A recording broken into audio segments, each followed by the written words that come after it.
Today, I thought I would give the Gingerbread Man a little bit of love. So yesterday, I went ahead and added the red part of the herringbone ladder stitch to the white stitches that I had already stitched several weeks ago. But he needs to be finished because this little outfit that he is wearing is going to be, well, perfect for February Valentine's Day. So let me show you how to do the herringbone ladder stitch.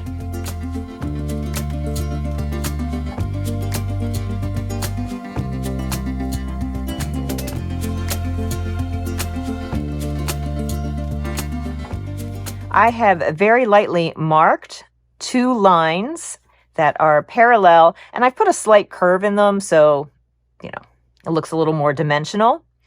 And I am going to do a backstitch along each line. The thing is, though, that I have to offset the stitches by half a stitch. I'll show you what I mean. Let's go ahead and stitch the first part. I'm going to do the lower line first. So these stitches are going to be whole stitches all the way across.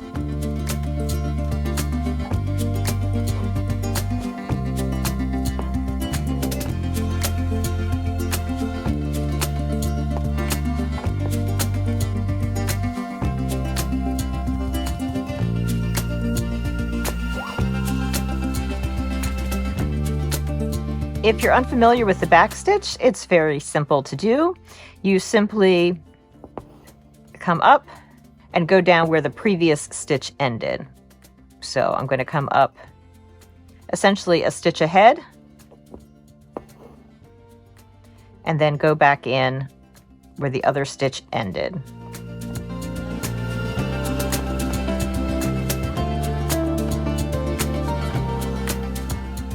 As I'm coming to the end, I want to make sure that I space out my stitches so that I end up with full stitches all the way across on this particular line.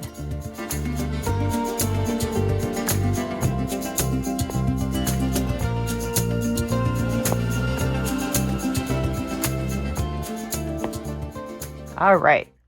So now I need to stitch a parallel line, and this time I need to make sure that my stitches are offset half a stitch. So that means I'm going to start with essentially half a stitch, but I want that half stitch to be big enough that I can wiggle my needle under it when I do the red. So there's my first half stitch, and then I'm just going to use the other stitch line as a little bit of a guide, making sure that I'm about halfway between the stitch, and I will just continue across. And I will end this line with another half stitch.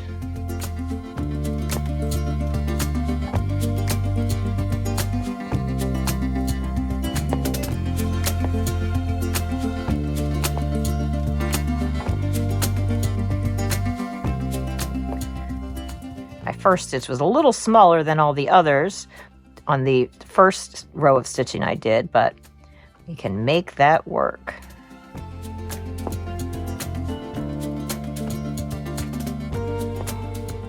All right, there are my parallel back-stitched rows for the bottom of Gingy's sweater. I'm going to end my white thread and thread my needle with the red.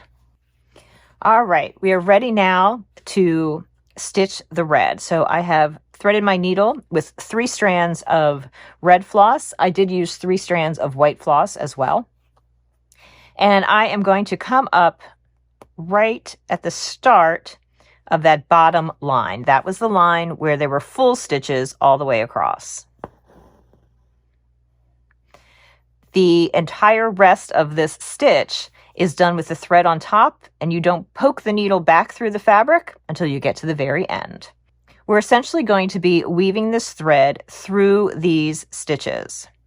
And I'm going to skip the first stitch, come to the second stitch. I'm using the eye of the needle because it isn't pokey. Well, it's not as pokey. And I'm pulling that all the way through. I'm then coming back to that first stitch and going diagonally, again skipping the first stitch of the bottom row. And I don't pull so tight that I lose this little loop. And now I'm going to go under the first stitch of the bottom row and also of the red, come to the next unstitched, unwoven stitch on the top and bring that through.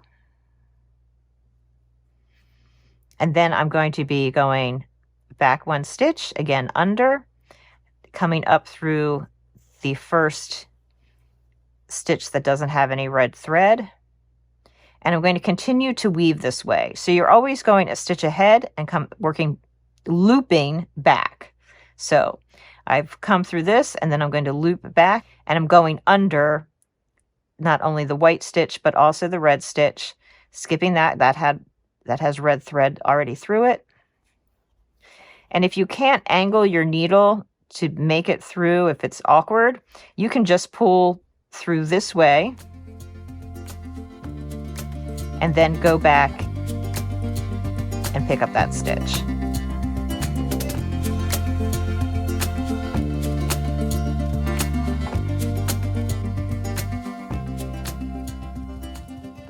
And if you have to adjust your thread on your needle, make sure that you hold the thread and give it a tug rather than pulling it on its own. Otherwise, you might lose your nice little loops. The tutorials I've seen for the herringbone ladder stitch have you not put the loop through every single stitch, but are more spaced out.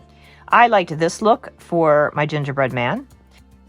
And I did find some images of embroiderers stitching this way, but they didn't label what they called the stitch. So I'm not actually sure if it's called something different.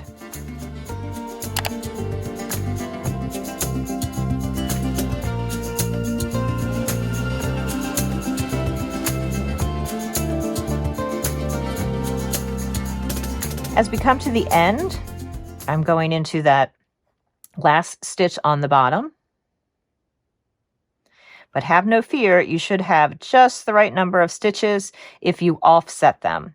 So now I'm coming to that very tiny half stitch that I started with. Ooh, just made it. And then I will come back through. There's no stitch for the bottom row to go under. I'll even out my loops, and then at long last the needle comes through to the back. And there you have the herringbone ladder stitch. So now that we have the parts of the sweater done for our gingerbread man, it is time to decorate just a little bit further and to give him some eyes. I'm very excited about the decoration on his sweater. It was something that I auditioned in the earlier gingerbread man that I did, and it just didn't work with what was already happening on that gingerbread man, because I had outlined him not only in the brown as a backstitch, but I had done a white chain stitch to make it look like icing. So when I was auditioning various ways to decorate this gingerbread man, I remembered that heart button. And I thought, how cute would that be if it was like the center motif of a sweater? And so we're going to go ahead and sew that on. And then I think we're going to add a few more decorations to the sweater, and then we're going to give him a face. So let's get stitching. I still have a little bit of red thread on my needle, so I'm just going to use that to sew on the button. Get that positioned just right, and I'll make a few more stitches to go ahead and really amplify that red.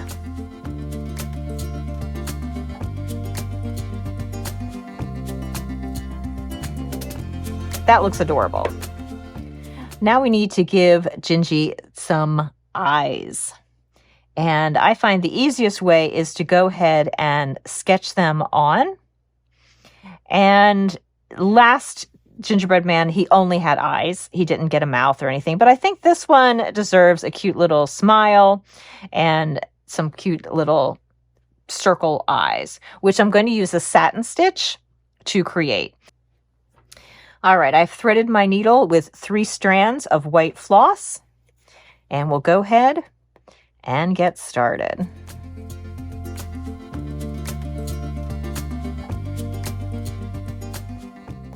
And satin stitch is simply creating a stitch right next to the previous one so that they are as close as possible without really overlapping.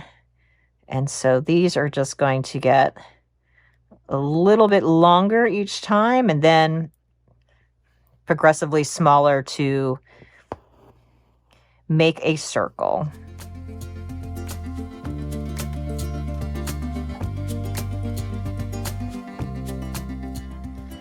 Well, it looks a little more like a diamond, but you know what? That's cute too. And maybe I'll go back and stitch around that with a backstitch. That may help to round out poor little Gingy's eyes here.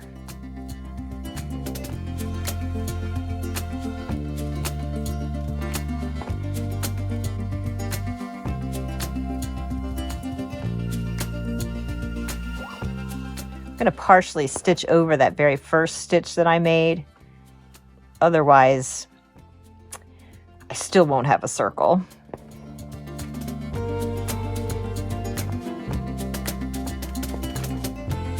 There we go. That's not so bad. All right, we're going to come over and do the second eye. Always the challenge. Can you get 2 eyes to look pretty close to the same?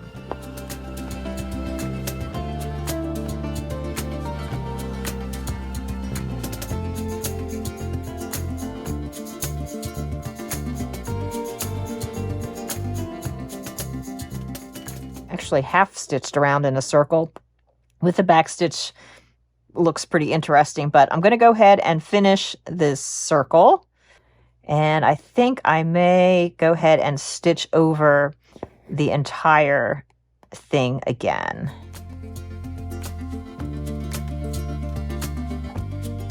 They're not horrible. I don't love them, so I might just go ahead and I had stitched horizontally with the satin stitch before, but now I may stitch vertically and stitch right over my back stitch. This will give a little extra padding as well.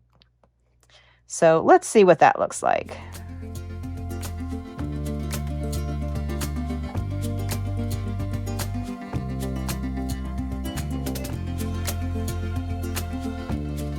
Oh, that's much better. All right, let's fix that first eye.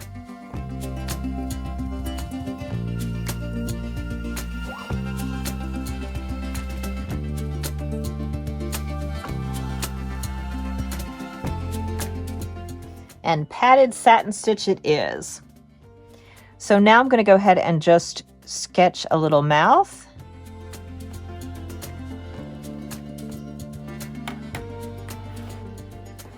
And I'm going to stitch that also in the white thread with a back stitch.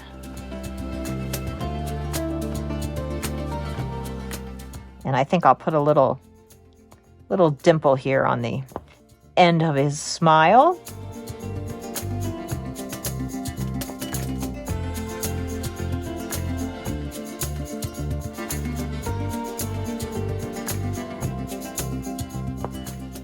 Nice tiny stitches will allow for a smoother curve.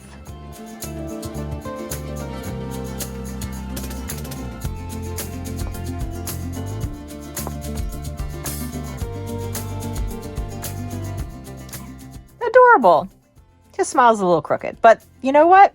He's still cute. So now I need to decide if I want to add some additional embellishment to the Gingerbread Man's sweater area. I was thinking some little French knots in maybe a diagonal pattern might be kind of fun in the red to bring out just a little bit more red into the piece and really tie all the little bands of his sweater together. For the background, the first one that I did had French knots in the yellow thread just scattered throughout. And I think because I'm doing French knots here, I'm instead going to outline these larger stars and give them a little bit of depth. But first things first, let's do the French knots.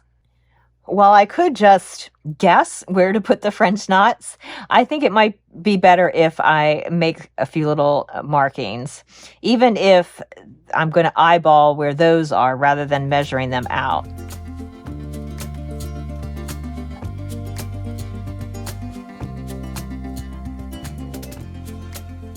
Okay, I'm going to start with those few, and then if I need to fill in some more, I can.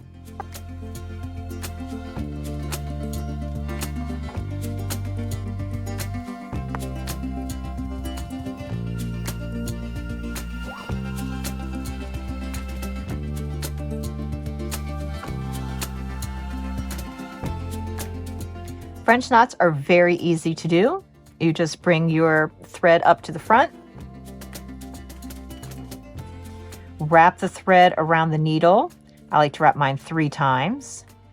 Place my needle back in about where it came out. Give it a little tug so that the knot comes close to the end of the needle there.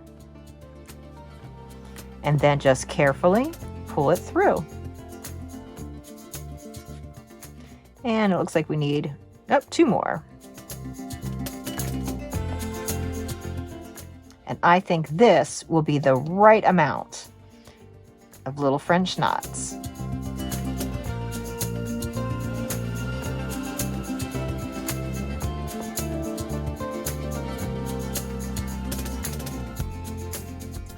I have threaded my needle with a shade of yellow that is very similar to the light yellow stars. I'm using DMC number 745.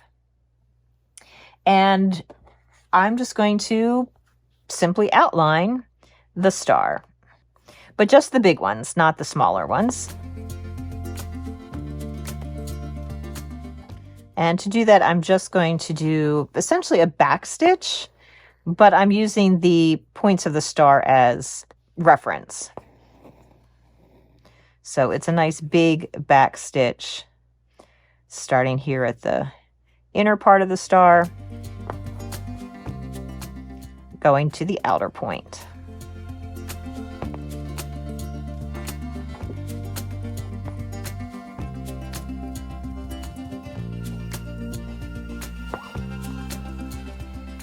Oh, I think that's going to be really cute. And I think I'm going to go ahead and stitch over these little rays here as well.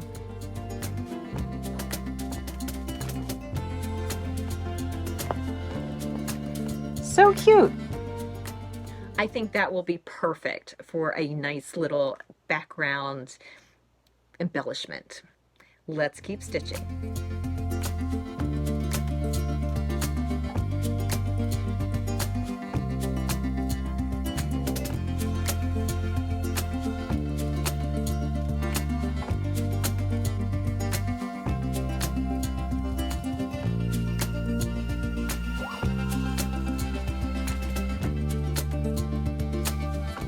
On this star, I have decided to stitch the little rays as I'm going around the star.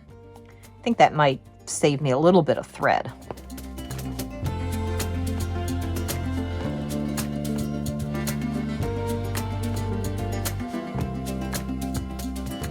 All right, there is my newest gingerbread man. I love this project because it allows the stitcher to use her own creativity to embellish the gingerbread man any way she sees fit.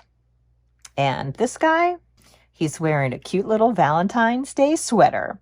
So I'll be finishing this off by doing a large running stitch around the outside of the orange circle. I'll pull it tight and probably finish it off with a little bow at the top. and he'll be all ready to replace my winter gingerbread man. The pre-printed fabric as well as kits are available in my Etsy store. See the description below.